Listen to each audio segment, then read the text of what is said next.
Welcome to Thursday Aspirations, a time, a place, a space for teachers wanting a brighter future. Tonight we're going to look at a very interesting insight into psychology, our own psychology, and answer the question, why is it we're inconsistent? Why is it that we behave one way in one situation and quite differently in another situation in a way that may be quite contradictory?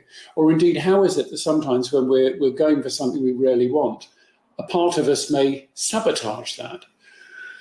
Well, we get a bit of a clue when we look at these pictures, which are all of one person, and yet we can recognize the different aspects to this young lady's personality as it comes through in these pictures.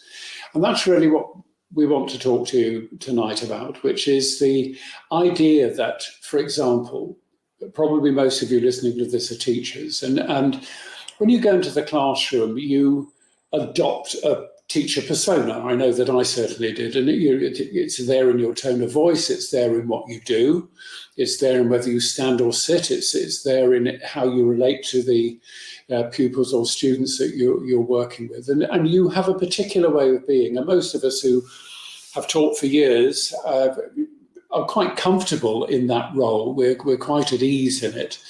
And then we might have an after college or after school meeting, and there are the heads of department and the senior staff and maybe the principal of the college or school that we're working at.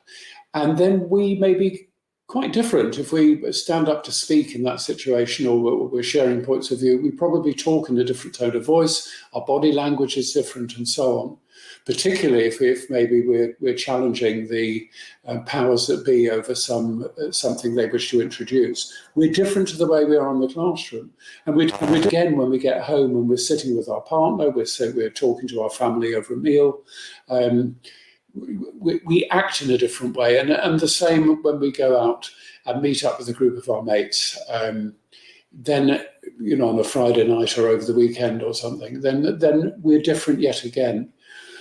And some approaches to psychology suggest that there are quite distinct personalities that come to the fore, a bit like the weatherman and women that come in and out of the house, except in this case, it's multiple doorways and multiple personalities that can emerge in different situations.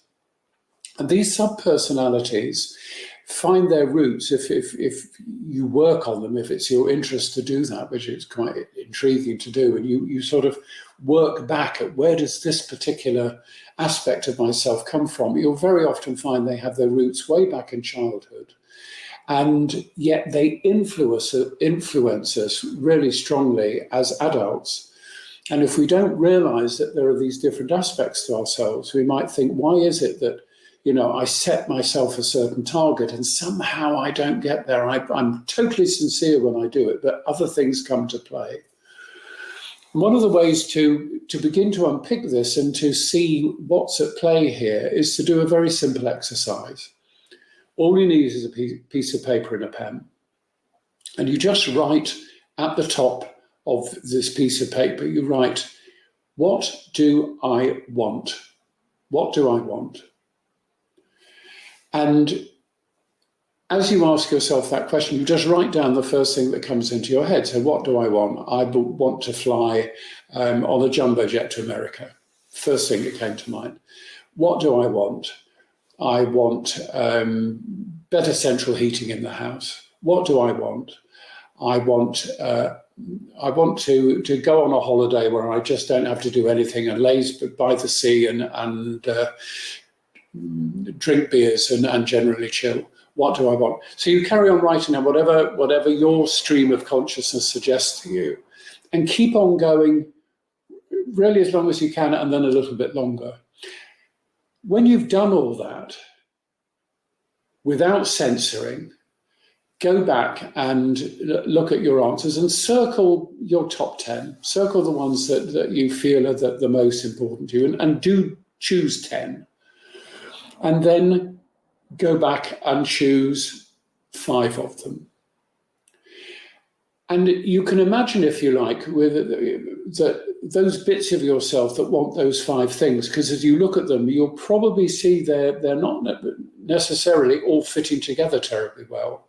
Your wish to do a world cruise may not fit with your wish to have more money in the bank, because the 2 things may cancel each other out. But if you take your top 5 and you can imagine those wants being said back to you as you sit there and listen to them, then you can get something of the sense of what leads to the contradictions in your lives. And just being aware sometimes that there is a part of you that wants something that may contradict with another part of you that wants something entirely different, and realizing that if you're going to make yourself a brighter future, that you're going to have to find the harmony between these different things. You can't ever get rid of a subpersonality, but you can induce it to harmonize with the other parts of yourself. Over the summer, we'll be looking at some insights like this into practical psychology. So join us again on Thursday evenings at 7.